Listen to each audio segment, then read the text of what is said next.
Inside of the Third Reich, a huge network of concentration camps was set up and were established by the SS. Inside of these camps, a huge amount of cruelty occurred, as the persecution turned to mass murder and slaughter. After the Second World War, a number of members of staff at former camps such as Bergen-Belsen and Auschwitz were brought to trial accused of crimes against humanity and despicable evil. Following the war crimes trials, a number of guards, doctors and other workers were sentenced to death and were executed. But a large amount of staff were never brought to justice or seemingly received a lenient prison sentence, which did not add up to their actions during the war. Today we look at a doctor who performed medical experiments inside of Ravensbruck, but should only serve a number of years in prison, despite being involved in horrific crimes. Join us today as we look at the disgusting crimes of Herta Oberheuser, the Doctor of Death of Ravensbruck. Remember to support our channel. Please make sure to subscribe. Herta Oberheuser first received her medical degree in 1937 after studying in Bonn, and she specialised in the field of dermatology. But around this time she also joined the Nazi Party and became an intern, and then served as a doctor inside of the League of German Girls. The female youth groups would teach girls how to become mothers and complete domestic roles inside of the home.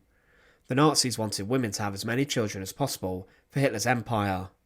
But after working with the youth group for a number of years, Oberheuser was promoted and was working as an assistant to Karl Gebhardt. Gebhardt at the time was the chief surgeon of the SS and was Heinrich Himmler's personal doctor. Gebhardt's involvement in the crimes of the Third Reich was immense, and he was involved in conducting a huge number of experiments. He would later be sentenced to death and would be executed for his horrific crimes, being hanged inside of Landsberg prison on the 2nd of June 1948. Herta Oberheuser would go along with Karl Gebhardt whilst he conducted some of his most brutal experiments inside of concentration camps. The pair, accompanied by other doctors, went to Ravensbruck in 1942 to conduct experiments on the prisoners there. Inside of Ravensbruck, the camp was an all-female prison. Inside was also a female SS training camp, in which some of the most sadistic guards of the camps were trained by women such as Maria Mandel. Here they were schooled in brutality and violence, and were taught how to instill reigns of terror. But also in Ravensbruck, a huge number of medical experiments took place.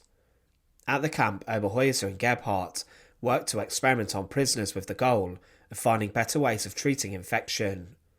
These experiments were performed by a number of doctors, including Oberheuser, who became known as the Hohenlichen group, and Oberheuser would study patients after they had operations, and was involved in the post-operative care of the victims. Initially the group faced opposition for their experiments from the camp commandant Fritz Suren, but he was forced to comply and allow the group to continue. At Ravensbruck, Gebhardt carried out experiments with Oberheuser, in which they deliberately broke the legs of prisoners and then infected them with various different infections and disease, and then wanted to prove the best way of treating gas gangrene. These experiments were rather futile and pointless, and the group also tried to transplant the limbs from camp victims to German soldiers who were wounded on the Eastern Front.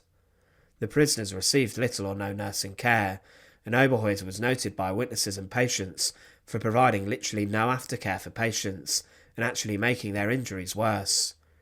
One witness, named Stefania Lotoka, stated how Oberheuser refused to provide water and hydration to many of the victims, and when she did this, she mixed in vinegar with the water, ultimately poisoning and making the patients sick. Also, she and her other doctors would insert wood and glass into injuries to bring along infection, which was very dangerous. Many of the wounds treated by the group she belonged to were infected with sulfonamide, and 86 women were experimented on, and a number of these died because of the experiments. Another witness said that Oberheuser at first promised to dress my wounds, and smiling went out of the ward, and we saw no more of her that day, leaving prisoners just to suffer. It was also said by another victim that Oberheuser told us herself that she could give us nothing to alleviate our pains. She would also refuse to give patients morphine despite their screams, and a number of women were also executed after their involvement in the trials. Inside of Nazi Germany, the fact Herta Oberheuser was a woman and a doctor was a rarity, especially one who worked inside of the SS and the concentration camps. From this we can work out that she must have been favoured by the Nazis, as many women were sacked from their medical jobs inside of the Third Reich, in favour of them performing domestic roles and having children. After the war, Herta Oberheuser was captured and was brought to stand trial at the Doctors Trial at Nuremberg. 20 of the 23 defendants were medical doctors and were accused of being involved in Nazi human experimentation and the programmes of mass murder and euthanasia. Oberheuser was the only woman who stood trial in the proceedings, and after the proceedings, a number of high-ranking doctors, including Karl Gebhardt and Victor Brack, were sentenced to death and executed. Inside of the courtroom, she was accused with special responsibility and participation in the medical crimes at Ravensbruck. Despite witnesses coming forward to testify about her brutality, Oberheuser was sentenced to 20 years in prison. However, she would only serve a few of them. Her sentence was later reduced to 10 years, and she was actually released in 1952, just 7 years after the war had come to an end. What was incredibly shocking about Oberheuser was that after her release, she returned to practicing medicine and returned to being a doctor inside of Germany. She became a family doctor in Stocksay in West Germany, and this outraged the British.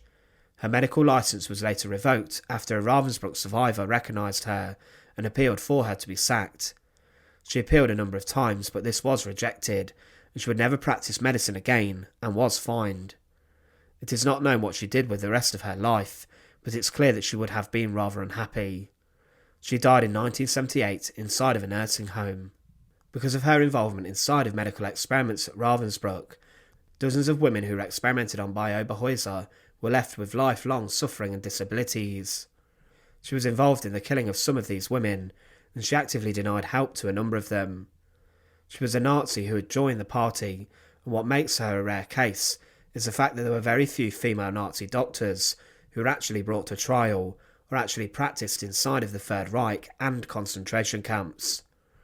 Despite her crimes, she served only around 7 years imprisonment by the Allies, but her superior Gebhardt would be executed for his crimes.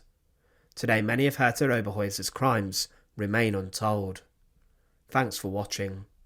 To support our channel, please make sure to subscribe, and once again, thank you so much for watching.